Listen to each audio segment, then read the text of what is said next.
Hey guys, Coach Bonds here, and I've got a behind the scenes breakdown with Bonds episode for you where I'm working with a client that is 7 weeks postpartum, and I want you guys to see not only the pelvic floor awareness and just like restoration exercises that we're doing, but also the reconnecting to her core. Whether you just had a baby like her, or whether it's been years since you had a baby and nobody taught you anything about your pelvic floor, about diastasis recti, about nothing on how to recover your body, this is going to be super helpful to you.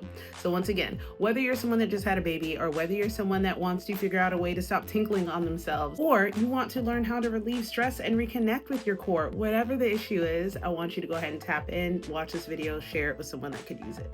All right, so real quick, let's go over anatomy. The pelvic floor is like a hammock that hangs between your tailbone and your pubic bone, and it supports your bladder, your uterus, and your rectum. So puborectalis, you can hear the rectus, it's around your rectum.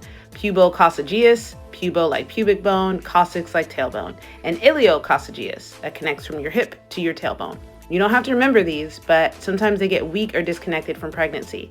So what we're doing now is we're going to inhale, and we're going to exhale. And as soon as we exhale, we're going to hold the P mechanism. Imagine you are stopping the P and you have to hold for 5 seconds. You're going to inhale and then you're going to relax. And then when you're relaxed, I want you to hold the poop in for 5 seconds. And then you're going to inhale again. And then you're going to hold like you've got a ball or a tampon or something inside you, like a Kegel, and you're going to do your Kegel for 5 seconds. You may not see it, but I have her sitting on a towel. If you are new to this, the first thing that I want you to do is practice those rounds, holding the P in for 5 seconds, but not while holding your breath. Holding the poop in for 5 seconds, but not while holding your breath.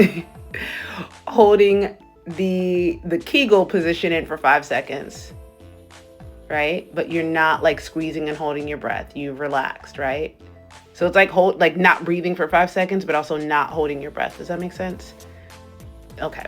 So we've moved on now to the belly breathing portion, which is, in my opinion, the hardest one, because inhaling for 5 seconds is a lot harder than it sounds. Holding for 5 seconds and even exhaling. So let's slow this down and we're going to start together. Put your hands around your body.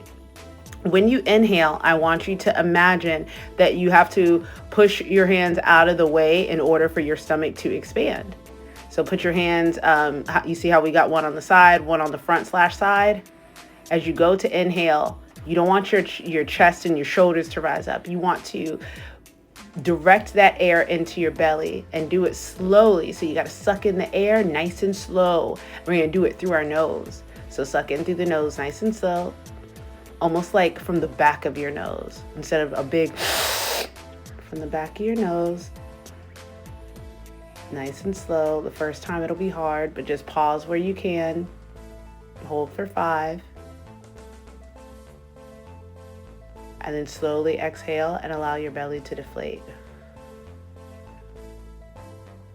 And again, inhale slowly through the nose. Feeling your stomach expand on all sides. We call this 360 breathing. And then you're going to exhale slowly for 5. Feeling each area of your belly coming back to center. This intentional practice is so vital for women of all ages and at all stages.